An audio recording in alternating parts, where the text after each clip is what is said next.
신약성경 229쪽 사도행전 24장 1절부터 9절입니다. 닷새 후에 대제사장 아나니아가 어떤 장로들과 한 변호사 더둘로와 함께 내려와서 총독 앞에서 바울을 고발하니라. 바울을 부르매 더둘로가 고발하여 이르되 벨릭스가 가요, 우리가 당신을 힘입어 태평을 누리고 또 이 민족이 당신의 선견으로 말미암아 여러 가지로 개선된 것을 우리가 어느 모양으로나 어느 곳에서나 크게 감사하나이다.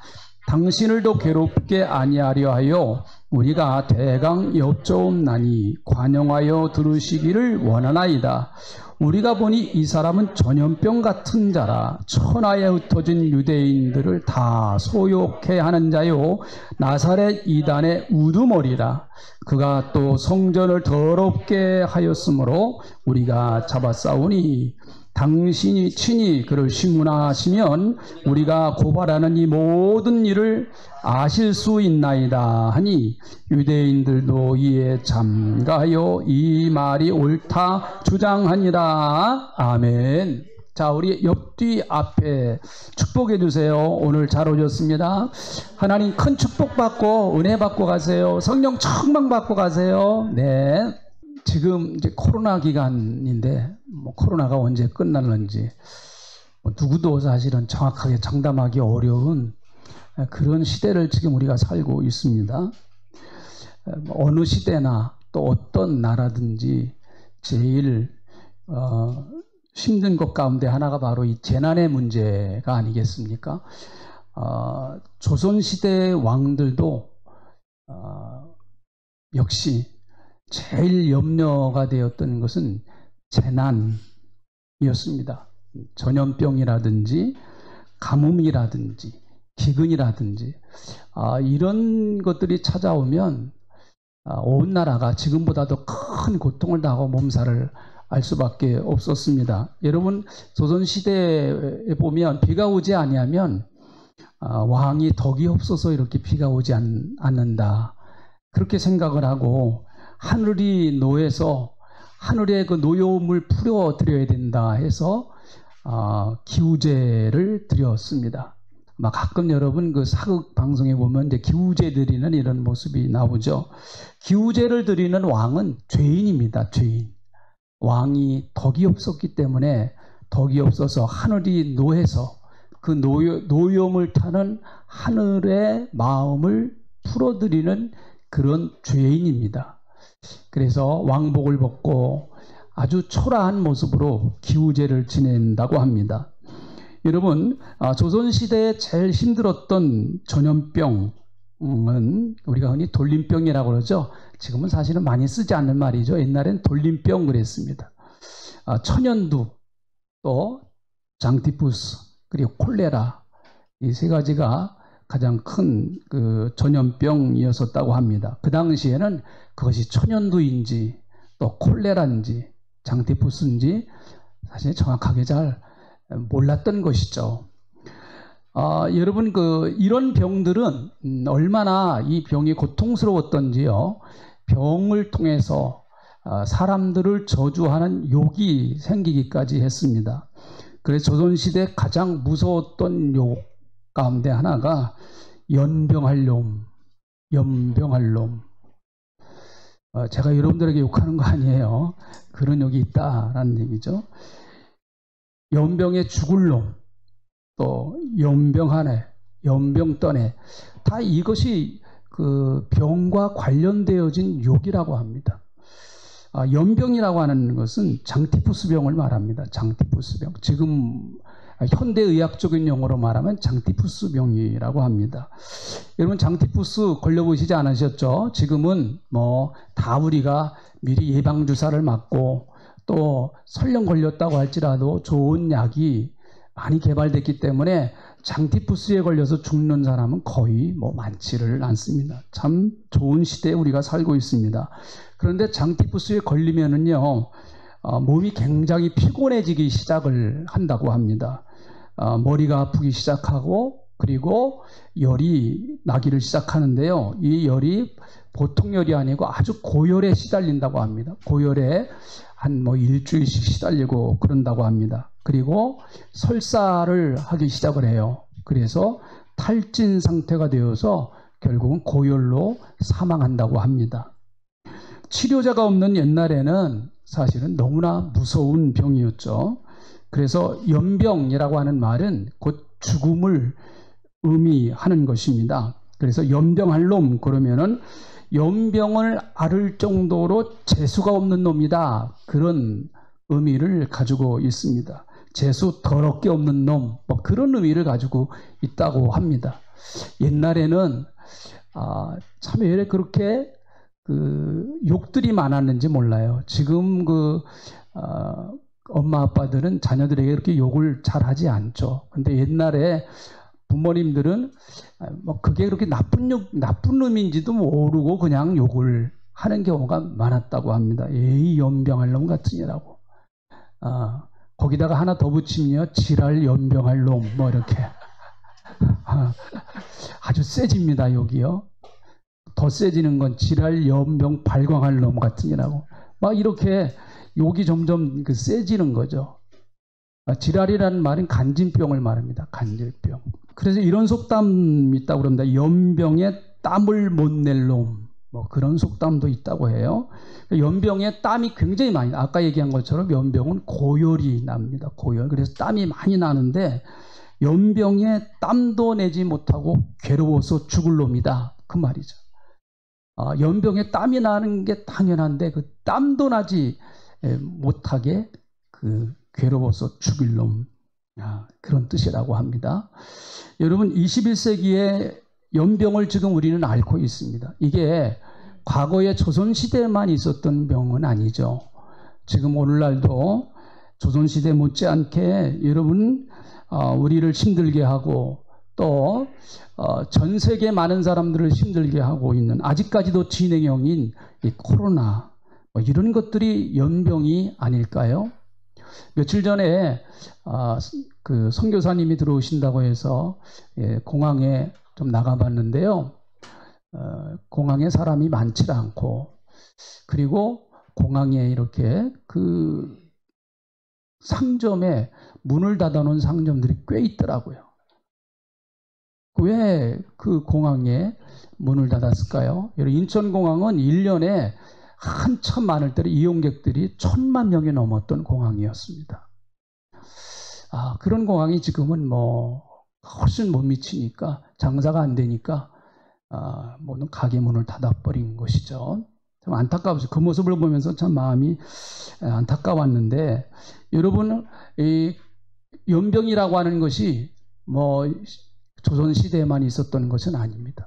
지금 우리도 어떻게 보면 연병의 고통의 그 터널을 통과하고 있는 과정이 아니겠습니까? 바울에게 붙여진 별명이 있습니다. 바울에게 붙여진 별명. 자, 5절에 있는 말씀을 한번 보시죠. 5절. 자, 5절 우리 다시 한번 읽어보시죠. 이 5절은요, 바울을 고소하는 고소인이, 이 고소인이 누군가 하면은, 대제사장인데요. 대제사장이 법률가, 변호사 더둘러, 이 사실은 변호사라기보다는 법률가예요.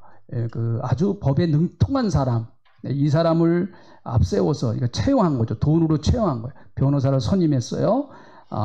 그래서 바울을 벨릭스 총독에게 고발하는 내용입니다. 그러니까 이 사람이 워낙 말을 잘하는 사람이에요. 얼마나 말을 잘하는지요. 아주 이 사람은 말이 달변이에요. 자, 3절에 있는 말씀 우선 한번 볼까요? 이 사람이 벨릭스 그 당시에 총독에게 어떤 얘기를 하면서 시작하는지 한번 볼까요? 3절. 벨릭스가 가여 우리가 당신을 힘입어 태평을 누리고 또 이 민족이 당신의 선견으로 말미암아 여러 가지로 개선된 것을 우리가 어느 모양으로나 어느 곳에서나 크게 감사하나이다. 그렇게 이래요. 로마의 총독. 그 총독 앞에 지금 바울을 고발하기 전에 이제 벨릭스 황제에게 하는 이야기예요. 얼마나 참 듣기 좋은 이야기입니까? 아주 언변이 달변이죠. 달변. 그 당시에 역사학자였었던 요세푸스에 의하면 이 벨릭스 총독은 아주 포악한 총독이었었다고 합니다.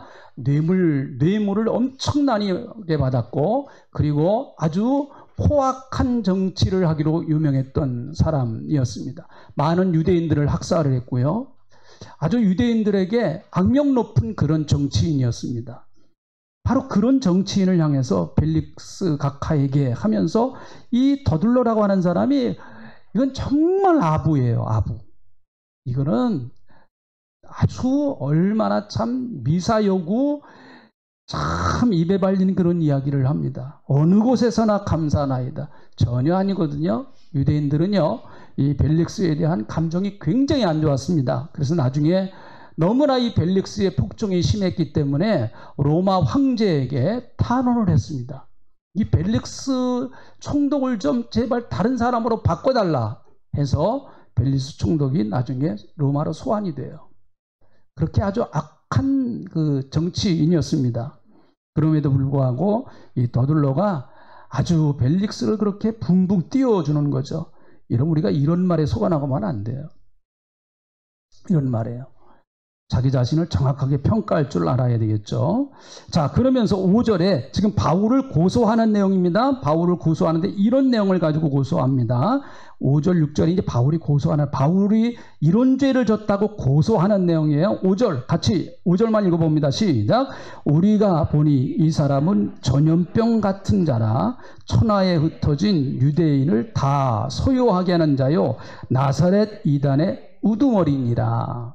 여러분, 이건 지금 우리가 개역 개정 성경이죠. 우리가 이 성경을 쓰기 전에 먼저 쓰던 성경을 개역 성경이라고 하는데, 개역 성경, 이 성경을 우리가 사용하기 전에 먼저 성경에서는 요 본문 말씀을 어떻게 그 번역을 해놨는가 하면은, 자, 5절 그 앞에 나왔나요? 그 화면에 나왔나요? 한번 여러분 읽어보세요. 다 같이 읽어보시기 바랍니다. 시작. 우리가 보니 이 사람은, 네, 그래요. 우리가 보니 이 사람은 뭐라고요? 연병이라. 네. 어떻게 보면 이 번역이 더 우리의 마음에 확 와닿는 번역이에요. 지금 우리가 쓰는 전염병은 워낙 전염병의 종류가 많고 또 이 번역이 좀 약하기도 해요. 사실 전염병 그러면 감기도 전염병이고 그렇죠. 근데 연병 그러면은 이건 정말 치명적인 병이에요. 치명적인 병. 그런 의미가 확 와닿습니다. 그래서 옛날 번역 성경이 훨씬 더 좋은 의미를 가지고 우리에게 다 이해를 시키는데 좋은 그런 번역도 있어요.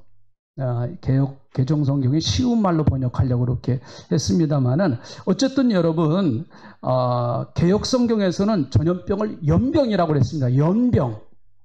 예. 여러분, 이 연병이란 말, 염자가 한문으로 무슨 염자인가? 물들일 염자입니다. 물들일 염자. 염색한다고 그러죠. 염색. 바로 그 염자와 똑같은 염자예요. 물들이게 한다는 겁니다. 옷감에다가 물을 들이게 하는 거예요. 그러므로 여러분, 결국은 바울은 연병에 걸린 사람이라는 겁니다. 바울을 만나면 누구에게 물이 드는가 하면 바울에게 물이 드는데, 바울에게 물이 드는 것이 아니라 바울 안에 있는 그 예수에 물이 든다는 거예요. 다른 사람을 물들게 하는 거라면 전염을 시켜버려요.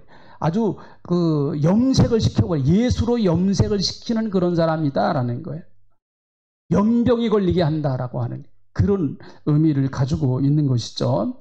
물론 이것은 바울을 비난하려고 하는 목적으로 바울을 모욕 주기 위해서 붙인 별명입니다. 좋은 의미에서 붙인 별명이 아니죠. 연병이라는 말이 좋은 의미겠습니까? 사실 좋은 의미가 아니죠. 긍정적인 의미는 아닙니다. 사실 예수님께 붙여졌던 별명도요, 사실은 그렇게 좋은 별명이 아니었습니다. 그 당시에 예수님을 반대하던 바리새인들이나 서기관들이나 제사장들이 예수님께 붙였던 별명이 무엇이었는가 하면 세리와 창기의 친구다. 예수님은 질이 안 좋은 사람이다라는 얘기예요. 먹기를 탐하는 자다. 예수님은 그저 잔치집에 가가지고 그저 먹기를 즐기는 자다. 정말 그랬거든요. 예수님 그랬습니다. 여러분, 예수님의 첫 번째 기적이 어디서 행하신 기적이에요? 가나의 혼인잔치집에 가서 열심히 예수님도 드셨거든요. 그러니까 여러분, 음식 딱 나오면 열심히 드세요. 예수님도 열심히 드셨어요. 뭐 이 음식이 뭐 무슨 제사 음식이냐 뭐냐 따지지 마시고 할렐루야 감사합니다 주셔서 감사합니다 하면서 다 드시면 돼요. 그러면 소화불량 안 걸려요. 뭐 장례집에 가서도 다 하나님이 주신 건데요. 뭐 예수님도 잘 드셨어요. 잘 드셨습니다. 그래서 예수님께 붙여진 별명이 먹기를 탐하는 자다라고 하는 별명을 붙여주었죠. 잔치집에서 즐기기를 좋아하는 자다라고 하는 그 낙인을 찍은 거예요. 여러분, 그 사람이면 그런 생각이 나도록 낙인을 찍는 거, 이게 정말 무섭습니다. 그 어떤 사람에 대해서 계속해서 그런 프레임을 씌운다고 그러죠. 이 사람 질이 안 좋은 사람이야. 이 사람 말을 함부로 하는 사람이야. 이 사람 아주 잘못된 사람. 계속해서 그런 프레임을 씌우면은요, 그 사람에게 낙인을 찍어버리는 거예요. 이 사람 잘못됐어 하면서 낙인을 찍어버려요. 이게 참 아주 무서운 거죠. 예수님께 바로 그러니까 예수님 하면은 그 당시 예수님은 창기와 세리의 친구, 질이 안 좋은 사람, 그저 먹기만 좋아하는 사람, 탐하는 사람, 그렇게 낙인을 찍어버렸어요. 그렇게 찍으려고 노력을 했습니다. 그 당시에 지도자들이요. 근데 어떻게 보면 예수님 안으로 들어가면 저주도 바뀌어서 축복이 돼요. 보니까. 자, 아멘 하시죠? 아멘. 네. 예수님 품으로 들어가면 십자가도 구원이 되더라고요. 여러분, 십자가는요, 원래 저주의 상징이에요. 그래서 사람들은 십자가 소리만 들어도 벌벌 떨던 예수님 당시에, 그 당시에 사람들은 십자가 소리만 들어도 소름이 끼치는 그런 때였습니다. 십자가는 아주 정말 저주받은 사람이 지는 거죠. 그래서 구약에 보면 나무에 달린 자마다 저주 아래 있는 자다라고까지 그렇게 말씀하셨으니까. 그런데 그 십자가가 지금 어떻습니까? 교회마다 다 십자가가 붙어 있고요. 종탑에다 십자가가 붙어 있고요. 좋은 곳에는 다 십자가가 붙어 있어요. 적십자. 여러분, 온 인류를 구원하는 좋은 일을 하는 곳이죠. 적십자, 청십자, 적십자. 아무튼 십자가가 붙어 있는 것은 나쁜 것이 없습니다. 다 좋은 것이에요. 화를 복으로 바꿔버리셨어요, 예수님. 참 복음의 능력이라고 하는 것이 그런 것이 아니겠습니까? 저와 여러분이 예수 안에 왔기 때문에 여러분의 과거의 삶은 그렇게 중요한 것이 아니라고 봅니다. 자꾸 과거에 붙들려서 여러분 그것 때문에 절망하고, 과거에 붙들려서 그것 때문에 자꾸 낙심하고, 여러분 과거에 붙들려서 질질 그 과거에 끌려다닌다고 하면 그것은 그렇게 바람직한 삶이 아니고 복음적인 삶이 아니에요. 복음은 오늘이 중요해요. 지금이 중요하고요. 할렐루야. 이 순간이 중요해요. 오늘이 중요하고 지금이 중요하고. 그래, 금 중에 제일 좋은 금이 지금이에요? 현금이지. 이거 참 하여튼 괜히 속도 없는 얘기를 하시네. 마음도 없는 얘기를. 저는 현금이 더 좋아요. 지금. 그렇죠. 지금을 놓쳐버리면 미래도 의미가 없는 거예요. 지금을 놓쳐버리면 과거가 무슨 의미가 있습니까? 여러분. 그래서 대부분 사람이 불행한 이유 가운데 우리가 왜 행복한 삶을 살지 못하는가, 여러 가지 이유가 많이 있죠. 뭐 건강하지 못하고, 또 그리고 뭐 좀 돈도 부족하고, 뭐 여러 가지 이유가 있어요. 그런데 큰 이유 가운데 하나를 행복을 잡고 미래로 떠넘겨 버리는 거예요. 미래에는 내가 행복할 거야. 착각이에요. 살아보니까 그래요? 살아보니까 미래는 행복해요? 아직 안 살아졌으니까 몰라요. 근데 여러분 50대 때, 60대 되면 행복할 거야? 뻥이에요. 네. 지금 행복하지 않으면 60대 가도 행복하지 않습니다. 네. 지금 행복하지 않으면 70대 가서 행복할까요? 아니에요. 지금 행복을 연습해야 70대 가서도 행복을 누릴 수 있어요. 그러니까 복음 안에서 여러분 하나님은 역전시켜버린다. 복음 안에서 모든 것들을 새롭게 다시 바꿔버린다. 그게 복음의 놀라운 능력 가운데 하나인 것입니다.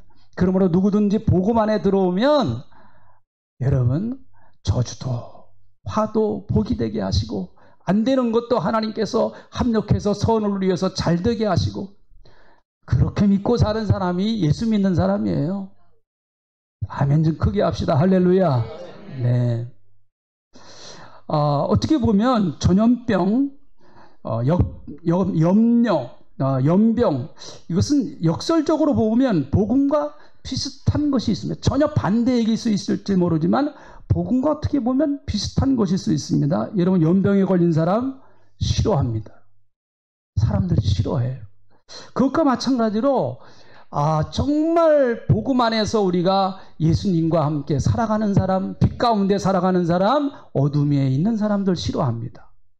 그래서 예수님이 빛이 세상에 왔을 때 어둠이 빛을 싫어하더라. 요한복음에서 주님 말씀하신 거예요. 빛으로 오신 예수님을 그래서 사람들은 싫어하는 거예요. 왜 그럴까요? 빛이 오면 자기의 정체가 다 드러나기 때문에 그래요. 자기가 잘못 산 거, 자기가 올바로 살지 못하는 거, 그런 것들이 다 그대로 폭로되기 때문에 빛이 오는 것 자체를 싫어하는 거예요. 여러분 하나님이 계신 것 자체가 불편한 사람들이 있어요. 우리는 하나님이 계신 게 불편해요? 좋아요? 네, 복 받은 사람이에요. 네. 하나님이 계신다고 하면 불편한 거예요. 그래서 이 세상에는 두 종류의 근심이 있다고 합니다. 어떤 사람은 하나님이 정말 계시면 안 되는데 그것 때문에 걱정하는 사람이에요. 하나님이 계시면 정말 안 돼. 이것 때문에 염려하는 사람이 있어요. 우리는 반대죠. 하나님이 안 계시면 정말 안 돼. 두 종류의 사람이라는 거예요. 여러분 어디예요? 우리는 하나님이 계셔야 돼요. 할렐루야. 하나님이 계셔야 돼요. 그래서 기독교가 처음 들어가는 나라는 반드시 순교자가 나옵니다. 기독교가 어느 나라에 들어가든, 복음이 어느 나라에 들어가든, 예수의 복음이, 십자가의 복음이 어느 나라에 들어가든 반드시 순교자가 나와요. 이 기독교의 특징 가운데 하나입니다. 그래서 기독교의 복음은 굉장한 희생과 고난을 딛고 세워지는 겁니다. 십자가 위에 세워지는 게 복음이에요. 십자가 없이 복음이 세워질 수가 없습니다. 그러므로 여러분과 제가 예수를 믿고 살아간다고 하는 것 자체는 사람들에게 미움받을 각오를 하는 거예요. 네. 별로 아멘하고 싶지 않으시죠? 네. 그래도 어쩔 수 없어요. 그게 현실이에요. 그게 우리의 운명이에요. 운명. 네. 사람들이 우리 좋아하질 않아요. 복음으로 살아가고 믿음으로 살아가는 사람들 여러분 세상이 환영할까요? 절대 그렇진 않습니다. 그래서 지금도 전도하는 사람들 세상은 좋아하지 않습니다. 그뿐만 아니라 전염병, 연병은 결코 막지 못합니다. 조선시대는 그래서 격리하고 마을 전체를 불로 태워버리고 또 물에 빠뜨려 죽이기까지 했다고 합니다. 마을 전체를 그냥 불질러 가지고 다 완전히 없애버린다고 해요. 전염병이 돌면은요. 격리하는 것이죠. 그 격리는 조선시대나 지금이나 똑같죠. 여기 아마 다 한 번씩 격리 당해 보신 분들이죠. 격리 안 해보신 분들은요, 참, 그 마음 몰라요. 네. 제가 아는 사모님은 2번 걸리셨어요. 2번. 그리고 2번 다 격리하셨어요. 네. 여러분, 지금도 역시 아까 얘기한 마찬가지 격리하죠. 우리나라는 그래도 순한 편이에요. 중국 같은 경우는 여러분, 뉴스에도 들으셨겠습니다만 한 도시를 완전히 봉쇄해 버립니다. 제가 아는 중국의 사역자도 그 도시에 그러니까 우리로 말하면은 동대문구 이렇게 말할 수 있어요. 동대문구에 코로나 환자가 몇 명 나왔어요. 그러면 중국은 지금 동대문구 전체를 다 봉쇄해 버립니다. 동대문구에 사는 사람들은 여러분 절대로 동대문구 밖으로 나가지는 못하게 만들어요. 지금은 중국은 지금도 그 정책을 그대로 하고 있습니다. 코로나 제로 정책이라고 그러죠. 그거 성공할 수 없습니다. 그리고 상하이는 중국의 3대 도시 가운데 하나일 겁니다. 상하이 전체를 다 봉쇄를 해버렸어요. 다시 말해 서울시 전체를 다 봉쇄한 거나 마찬가지. 그것도 뭐 일주일, 2주가 아니라 한 달씩 봉쇄를 해버렸습니다. 여러분 서울시를 한 달을 봉쇄했다고 생각해 보세요. 어떻게 살 수가 있겠어요? 그럼에도 불구하고 여러분 마치 복음은 전염병이 확산되는 것처럼 복음의 전파는 지금도 결코 막지를 못하는 것이죠. 아무리 막으려고 해도 복음 증거는 결코 막지 못합니다. 그래서 예수님이 말씀하신 것처럼 하나님의 나라는 누룩같이 전파되는 나라다. 누룩이 여러분 서서히 확장되어 가지 않습니까? 확 되어지진 않지만 서서히 여러분 곰팡이가 서서히 끼는 것처럼 그래요. 그래서 여기에 우리 다 전도하기를 원하시고 또 가족 복음화 되기를 원하시고 또 누군가를 내가 전도하기를 원하시는데 너무 그렇게 낙심하지 마시고 금세 안 된다고 염려하지 마세요. 복음은 누룩 같아요. 안 되는 것 같은데 되고요. 들어가지 않는 것 같은데 조금씩 들어가게 되어 있어요. 막지 못합니다. 그래서 누군가 그 사람의 영혼의 구원을 위해서 기도한다고 하면 그 사람은 언제인지 모르지만은 복음에 점령당합니다. 아멘 합시다. 아멘. 네, 우리 그걸 믿는 거예요. 그게 복음의 능력이에요. 예수님은 사도행전의 역사를 보면은 여러분 우리가 사도행전 지금 계속해서 은혜를 받고 있는데 사도행전 1장 8절 사도행전의 제일 중요한 구절이라고 그랬죠. 같이 한번 다시 우리 생각하면서 암송해 볼까요? 오직 성령이 임하시면 시작. 오직 성령이 너희에게 임하시면 너희가 권능을 받고 예루살렘과 온 유대와 사마리아와 땅끝까지 이르러 내 증인이 되리라 하십니다. 자, 예루살렘에서 시작한 그 복음이 사마리아, 유대를 거쳐서 로마를 거쳐서 유럽을 거쳐서 그리고 아메리카 대륙을 거쳐서 그리고 130년 전에 여러분 조선 땅에 왔어요. 베들레헴에서부터 시작한 복음, 예루살렘에서부터 시작한 복음이 우리 조선 땅까지 오는데 거의 한 2000년이 걸렸습니다. 한 2000년이 걸렸어요. 숱한 많은 우여곡절이 있지 않겠습니까? 그러나 여러분 결코 복음이 조선 땅에 들어오는 걸 막지 못했어요. 일제도 굉장히 막아보려고 애를 많이 썼습니다. 교회가 성장하고 복음이 증거되는 것에 대하여 그 일제가 굉장히 일본 총독부가 아주 그걸 예의주시했습니다. 그래서 신사참배를 들고 나왔어요. 기독교를 굉장히 압박을 하고 많은 그 교회 지도자들을 감옥에다 갖다 집어넣고 또 순교까지 주기철 목사님 같은 분은 순교까지 시키고 했습니다. 또 공산당들도 역시 마찬가지죠. 그러나 결코 여러분 기독교가 확산되는데 마치 기독교가 전염병처럼 퍼져나가는데 코로나가 여러분 퍼져나갔잖아요. 그래서 우리나라는 뭐 90% 이상이 다 항체가 생겼다고 그러더라고요. 다 항체가 생겼대요. 그거 어떻게 막습니까? 저 중국이 못 막아요. 저걸 무슨 수로 막겠습니까? 코로나를 무슨 수로 막아요? 항체가 생겨서 이겨나갈 수 그렇게 해야죠. 여러분 중국이 교회를 폐쇄시킬 때 1950년에 이제 공산당이 들어서 교회를 다 폐쇄시키고 없애버렸습니다.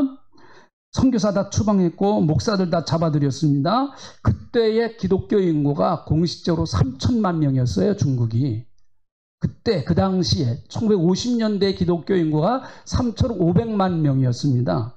그런데 1982년에 등소평이 개방을 합니다. 이렇게 폐쇄 정책에 따라 우리나라 다 굶어 죽겠다 해가지고 등소평이 결단을 내리고 문을 열어요. 개방을 합니다. 우리나라에 투자해라, 중국에 투자해라 해서 중국이 지금 이렇게 경제적으로 성장을 했는데 1982년도에 여러분 그 당시에 중국의 기독교 인구가 딱 배가 됐어요. 6천만 명이 됐습니다. 1950년부터 1980년대까지는 사실은 중국은 암흑한 그 엄청난 고난의 기간이었습니다. 그런데 참으로 놀라운 것은 기독교 인구가 더 늘어났어요. 그래서 선교학자들은 이게 참 신기한 거라는 거죠. 선교사도 없고 목사도 없고 복음 증가하는 전도자도 없었는데 어떻게 기독교 인구가 늘어났을까? 선교학자들이 재미있는 얘기를 해요. 하나님이 전도하셨다. 하나님이 하셨다. 하나님이 전도하셨다. 그렇다고 해서 우리가 전도하지 말라는 얘기가 아닙니다. 막을 수 없다고 하는 얘기입니다. 그래서 우리가 복음 전하면서 여러분 기죽지 말아야 돼요. 한번 따라합시다. 기죽지 말자. 아유, 예수 믿으세요. 아니 안 믿어요? 그럼 놔둬요. 놔둬. 아유, 그걸 뭐 그것 때문에 그렇게 속상해하고 그러지 마요. 놔두세요. 가만 놔두세요. 누가 역사하세요? 하나님이 하세요. 하나님이 하시니 놔두세요. 기도만 하고 가만 놔둬요. 그리고 가끔 또 한번 찔러보세요. 요즘 어때? 교회 좀 나갔으면 좋겠는데 안 나가! 놔두세요. 가만 놔두세요. 놔두세요. 여러분이 기도하시면 하나님이 뒤에서 일하세요. 못 막아요. 누구도 못 막습니다. 여러분 십자가의 복음 마치 전염병이 여러분 사람의 몸을 바꿔놓는 것처럼 십자가의 복음, 다시 말하면 예수의 복음의 바이러스가 내 삶에 들어오면 내 삶을 변화시킵니다. 코로나 걸려보신 분들 다 아시죠? 코로나 증상이 똑같아요. 코로나 증상은 똑같습니다. 보니까요. 코로나 걸리신 분들 다 기억하실 거예요. 코로나 걸리면은요, 목이 칼칼해지잖아요. 목에 질 코로나 바이러스가 목을 질 공격한다고 뭐 그런다고 그러잖아요. 그러니까 목이 질 칼칼해. 저도 그렇더라고요. 저도 걸렸었으니까 보니까 목이 질 그렇더라고요. 열이 좀 나고 몸살 걸린 것처럼 몸이 욱신욱신하고 가래가 끓고 이게 공통적인 현상이에요. 보니까 거의 다 그렇습니다. 코로나 바이러스가 우리의 몸을 공격하여 몸의 정상적인 시스템을 무너뜨리기 때문에 그러는 것이죠. 마찬가지로 여러분 사람을 변화시키는 능력 가운데 하나가 사람을 바꿔놓는 능력 가운데 하나가 질병의 능력이에요. 이게 부정적이라 해서 그렇죠. 질병처럼 사람을 바꾸는 능력은 없습니다. 엄청난 능력이에요. 사람이요 딱 병에 걸리면은요 삶이 확 달라져 버립니다. 중병일수록 사람이 달라져 버려요.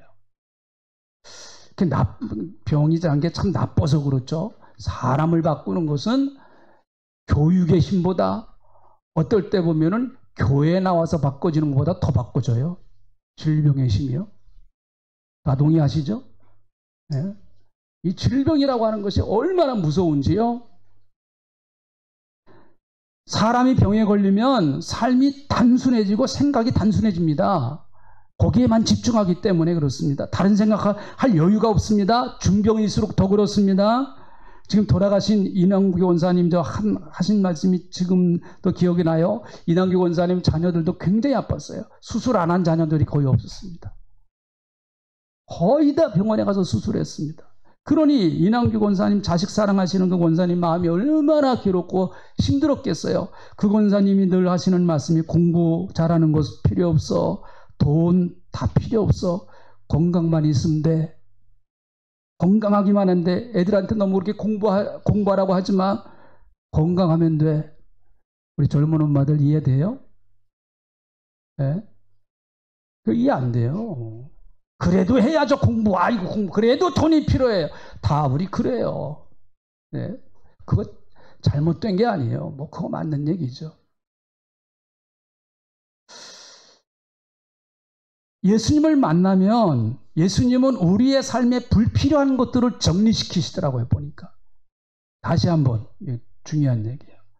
예수님을 정말 만나고 복음이 우리 안에 들어오면 예수님은 우리의 삶에 불필요한 것들을 정리시키세요. 이거 동의하셔야 돼요. 이거 좀 아멘 좀 하셔야 돼요. 네. 지금 나는 안 그런 것 같은데, 안 그래도 아멘 하셔야 돼요. 안 그래도. 이게 사실이니까. 네. 이건 진리예요. 이건 사실 그대로 있는 거예요. 다시 말해 영적으로 건강하지 못하게 하는 것들을 정리시키기 위해서 삶을 단순화시킵니다. 여러분 정리의 법칙, 우리 교회도 정리하는 김순 집사께 있잖아요. 정리의 법칙 1번, 제 말이 맞는지 틀린지 모르겠어요. 버려라. 버려라. 맞아요? 네, 버려라. 과감하게 버려라. 근데 하도 여자분들 이상해요. 여자분들 이상해요. 입을 옷이 없대요. 입을 옷이. 정말 없나요? 옷장 가서 옷장 열어보면 옷이, 여자분들이 유난히 그게 아주 민감해요. 입을 옷이 별로 없대. 생판다 뻥. 그러니까 안 버려요. 안 버려. 시집 올 때 갖고 온 것도 안 버린다니까요. 그것도 안 버려요. 예. 단순하니 복음은 우리를 단순합니다. 다시 말하면 정말 내가 주님을 믿고 따라가는데 필요 없는 것들은 정리하게 돼요. 정리하게 됩니다.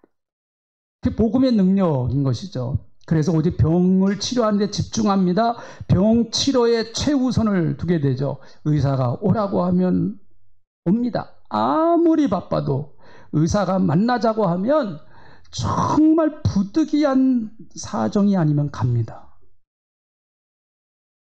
좀 이랬으면 좋겠어요. 목사가 만나자 그러면 진짜 아주 목사권위가 의사권위보다 없는 것 같아요. 이게 보면은. 만나자 그러면 목사님 시간 없어요. 다음에요.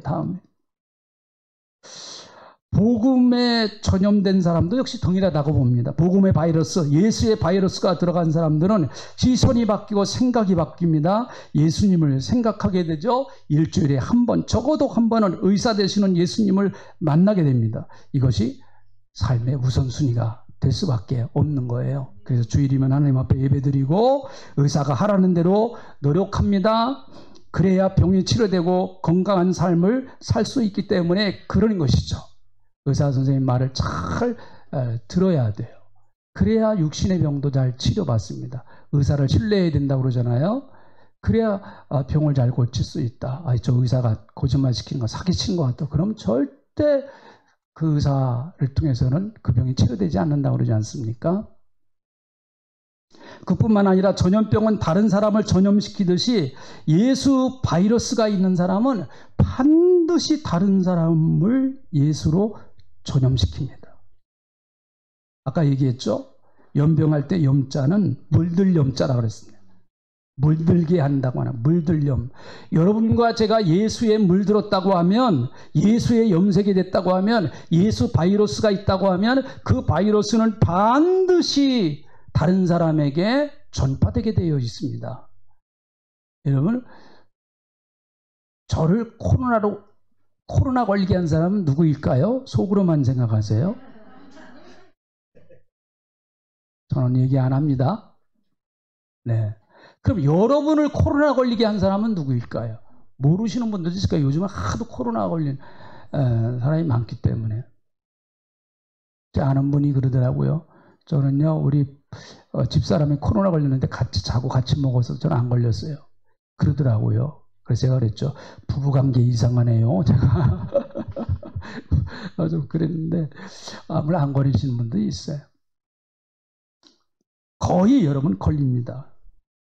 바울이 가는 곳곳마다 예수가 전염되기 시작을 했습니다. 제사장들이나 유대의 장로들이 바울을 죽이려고 했던 가장 큰 이유 가운데 하나는 바울을 살려두면 그가 가는 곳곳마다 예수를 전염시키기 때문에 그것이 두려웠어요. 그래서 바울을 죽이려고 했던 것입니다.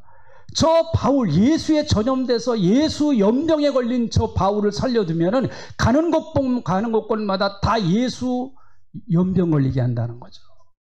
예수 염병 걸리게 한다. 그래서 저는 저 사람 반드시 죽여야 된다. 여러분, 코로나 처음 걸렸던 사람이 누구일까요? 코로나 제1호 환자가 누구일까요? 아무도 몰라요. 코로나가 어디서부터 시작됐는지, 뭐 중국에서부터 시작됐다 그 말이면 거의 정설인데 중국은 아니라 그러잖아요. 절대로 아니다. 아니라고 그래. 첫 번째 걸린 사람이 누구일까요? 아마 그 사람 신원이 공개되면 지구를 떠나야 돼요. 지구에서 어떻게 살아요? 협박받고 막 코로나 때문에 고통당한 사람들 아마 죽이려고 그러겠죠. 누군지 모르지만 그 어떤 사람이 걸려서 거기서 시작된 것이 지금 온 70억 인구 자체가 코로나 때문에 벌벌 떨고 있습니다. 사실 얼마나 많은 피해를 당했고 얼마나 많은 고통을 당했습니까? 우리나라도 마찬가지고 여기 앉아 계신 분들 가운데도 코로나 때문에 심각하게 어려움 당하신 분들도 있어요. 우리 교회 성도님들 가운데서도요. 사탄이 제일 무서워하는 교회 성도는 예수 전염력이 강한 사람입니다. 그래서 전도하지 못하도록 전도를 어렵게 만듭니다. 전도가 제일 어렵다. 우리의 의식 속에 자꾸 그런 의식을 심어줘요. 아유, 전도가 제일 힘들어. 나는 전도할 수 없어. 그렇게 그런 의식을 사탄이 자꾸 심어줍니다. 여러분 가만히 생각해 보세요. 나도 누군가에 의해서 예수에 전염되어서 교회에 나와서 지금 신앙생활하고 있습니다. 누군가가 나에게 예수를 전염시켰어요. 그 사람은 여러분 내가 예수 믿기 전에 그 사람은 예수 연병에 걸린 사람이에요. 네? 그런데 그 예수 연병, 예수 바이러스를 내게 옮겨주었단 말이죠. 그래서 나도 예수 연병에 걸렸어요. 내가 예수 연병에 걸려보니까 걸린 게 얼마나 감사한지요. 네? 얼마나 감사한지요. 나에게 예수 연병 걸리게 한 사람 너무너무 고맙잖아요. 지금요. 그 사람 때문에 내가 살았어요. 그 사람 때문에 내가 천국 가는 거예요. 그 사람 때문에. 신안군 증도에서 태어나서 17세 그 여자아이가 태어나 17세에 그 같은 동네에 있는 그 신랑에게 결혼을 했습니다. 근데 그 신랑은 이미 딴 집 살림을 차리고 있었던 그 신랑이었습니다. 사실 첫날 밤도 치르지를 못했습니다. 전혀 자기 부인 대접을 하지 않았어요. 그럼에도 불구하고 20여 년 동안 시부모님을 잘 모셨어요. 시부모님이 돌아가신 다음에 목포로 나와서 이성봉 목사님이 목회하시는 교회에 출석을 해서 복음을 받았습니다. 그리고 그 복음에 너무 감격해서 자기같이 이렇게 세상에 천대받는 자기 남편도 자기를 천대하고 세상 사람 그 어떤 누구도 나 하나 알아주지 않는 나 같은 이런 사람을 교회에 나오니까 성도들이 지극히 사랑해주고 또 예수님이 얼마나 자기를 사랑해 주시는가 하는 걸 깨달았어요. 너무 은혜가 감사해서 그가 성경학교에 들어가서 성경을 공부하고 나중에 졸업을 합니다. 그리고 나서 다시 자기가 태어난 증도 고향으로 돌아가서 복음을 증거했습니다. 누가 이 여인이 복음 증거하는 것에 귀나 기울이겠어요? 그것도 서방 맞은 이 여인. 그러나 이 여인은 가는 곳곳마다 남 뒷바라지 다 해주고 어려운 일 힘든 일 다 해주고 헌신적으로 하면서 복음을 전하고 교회를 세워서 한 사람 한 사람 영혼을 구원하기를 시작을 했습니다. 그리고 그 주위에 있는 이런 그 신안군은 섬이 굉장히 많습니다. 그 증도를 중심으로 해서 섬이 엄청나게 그 주위에 많아요. 배를 타고 다니면서 섬마다 찾아다니면서 복음을 전했습니다. 일제강점기에 신사참배하지 않는다고 감옥에도 갔었고 결국은 6.25 전쟁 때 인민군에게 붙들려서 총에 맞아서 순교를 했습니다. 섬마을 나룻배를 타고 다니면서 복음을 증거했습니다. 여러분 신안군에 지금 그분의 의해서 복음의 씨앗이 뿌려져서 지금 교회의 숫자가 100교회입니다. 100교회. 이분이 그 문준경 전사님, 그 성결교회 전사님이신데 그래서 지금도 증도는 청정구역, 증도는 담배 필 수 없는 섬, 거긴 다 금연구역이에요. 금연구역. 증도는 한국에서 가장 기독교 인구가 많은 기독교 인구가 90%예요. 90%. 그래서 지금 증도가 마치 성지와 같아서 성지 순례 가는 것처럼 예수 믿는 사람들이 증도로 많이 견학을 하기 위해서 갑니다. 증도에 가보면 문중경 전사님의 기념관이 있어요. 저는 가보지 못했는데 언제 한번 꼭 좀 우리 교인들 데리고 가봤으면 좋겠다 하는 마음이 전부터 있었는데 시간이 잘 안 맞았습니다. 그 신안군과 함께 이 테마 관광지역으로 이제 만들려고 그 문중경 전사님과 이 조인 그 기념관 조인을 해서 관광지역으로 만들려고 계획을 세워서 발표까지 다 했는데 불교에서 굉장히 지금 반대를 하고 있어요.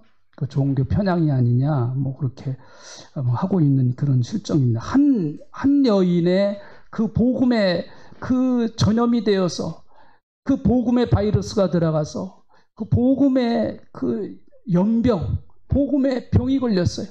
예수병이 걸렸어요. 예수쟁이가 돼서 가는 곳곳마다 복음을 전했습니다.